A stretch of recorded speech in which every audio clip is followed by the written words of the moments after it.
I think if you had told me 2 months ago that I would have two 53-foot tractor trailers in our back parking lot, I would have never believed that. We hired a contractor to come in and build 3-level shelving so we could accommodate everybody with tags and the appropriate identification. This is the most dignified manner in which we could accommodate people. My name is Cheryl Langford, and I'm the owner of Langford Funeral Home in DeLand, Florida. Working in the funeral home during the pandemic has been very challenging, to say the least. Prior to us getting calls, of course, we were watching the healthcare saying they're out of hospital beds and running, and we didn't know what the situation was about.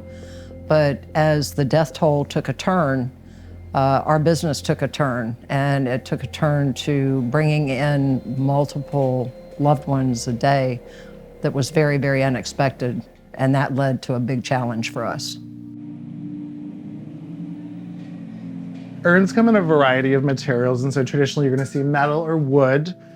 You'll see sheet bronze and other kinds of things. I think a lot of times people, after a death has happened, they want some kind of physical, real connection with an object or with the cremated remains, and so you'll see families purchasing small little keepsakes or mementos. My name is William Turner Heath. I live in Gainesville, Florida, and work at Milam Funeral Home. I'm a licensed funeral director with the state of Florida, a death doula, and an interfaith minister in training. Working in a funeral home during a pandemic has been my entire education. I began my internship here during the pandemic. And so while I got on the job training to become a funeral director and just finished passing my exams, the pandemic has been the backdrop of which everything has happened. We're classified as a conservation burial ground, meaning that this place that we're working within is to be restored and protected while we are burying people within this land that we steward. We don't want to harm the environment that we're working within, and so this form of burial practices actually mitigate the effects of climate change. My name is Carlos Gonzalez. I have the honor and privilege of being the operations coordinator for Prairie Creek Conservation Cemetery, which is the nonprofit I work for, and it's a community-based cemetery. I just started working here right before the pandemic hit. I never thought I would be living through and working through a pandemic. So it was definitely a shock, I guess, to have to be just thrown into it. I got COVID, and many people at the funeral home got COVID, and we were working with partial staff last year. This year, the last 2 months have been incredibly intense. We've seen some of the highest numbers we've ever seen coming through the funeral home, and that has been more towards 30 to 50 cases a month. Before the pandemic, we were serving approximately 5, maybe 7 families a week, as to where at the height of the pandemic, we were approximately serving 10 to 12 families a week. Working in Florida with COVID compared to maybe working in another state, it's difficult, it's upsetting. I'm in my own bubble, and if people did what I do and are around the things that I see and feel and hear, maybe those people, maybe specifically politicians or people in power, may have a different outlook on how to protect its citizens. It's been incredibly stressful this last year to kind of be on the front, to be going to a home where someone has passed away from COVID, to be going to a morgue where I know someone has passed away from COVID, and have to try to help a family move through this time and companion them through this time while simultaneously thinking about myself. As a funeral director, I kind of put myself on a shelf when I meet with my families, and it's hard to do that when you're concerned that you might get the virus while meeting with them. It's changed things to where it's limiting the amount of people that can be out here for a service, which is tough. We want people to still be out here and to partake in the actual activities of digging a grave and burying a loved one, which is very important to us to let people be a part of that. COVID has changed not only the funeral industry, but I think every industry that it touches. It's not only here, as in the casket industry with steel that makes the actual caskets. It's within getting the urns and getting the shipments in. It's come to now where we're visiting with the families and they select an urn out of a catalog, and we have to go up and call our distributors to make certain that that urn is in stock, because sometimes they're 3 and 4 and 5 weeks out.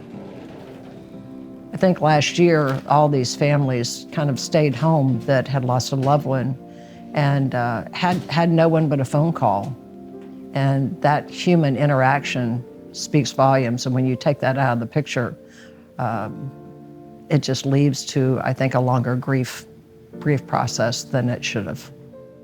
I think the thing about COVID that has happened is we have all get boxed in on these little screens, and now that's the place that we live. And I think human touch is so important.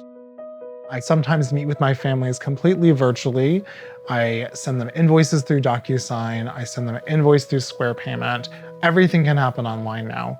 But so much happens in terms of healing in person, in real life. And it's hard not being able to hug my families.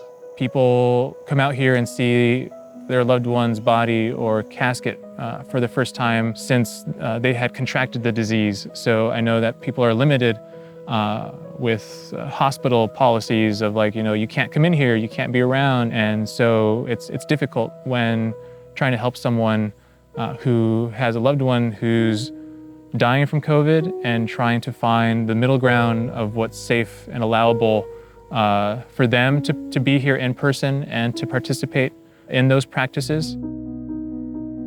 Seeing death so often, there is a strange kind of mundaneness that starts to develop. It doesn't mean that the pain isn't there, but walking this with people each time, I have to compartmentalize myself a little bit, and that's hard. When you're at the funeral home, you always feel that you want to give that family all the time and respect that they wish. And it just seems like when this started happening, that we were doing nothing but pushing paper through and not being able to actually get into the grief therapy part with our families. Well, it's been tough. I would say mentally, like, there's pre-COVID Carlos and now there's COVID Carlos, and I don't know if there'll be a post-COVID Carlos as well. We give so much of ourselves as a funeral director every single day to a family. Doing a funeral is almost like doing a video or being an actress. You always have to be on. If you have a problem, the family can't know you have a problem. If you have a bad day, the family can't know you have a bad day. And I think that sometimes lends to, in the afternoon, a larger letdown for us emotionally and physically, because we've had to keep that high going all day long for all these families that we serve. I would say for any cemeterian or funeral director, it's a 24/7 job, and so we're here to answer the call whenever, and it's particularly tough when we get a call of someone who's losing a loved one to COVID, and they're angry, they're upset. COVID definitely pressed me to my limits. And I definitely had a few days where I just kind of broke down a little bit and was not functioning normal. And I had to sort of like call out to my boss and say, like, hey, I'm really struggling today. I need a half day, or I need some relief. Emotionally, it's been really, really, really hard.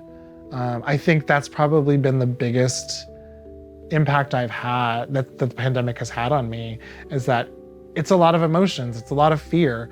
It's a lot of sense of isolation. It's a lot of sense of dread. It's a lot of sense of, when is this going to be over? And I think for a lot of people in this country, there's just fatigue. We're tired of being in waiting to live.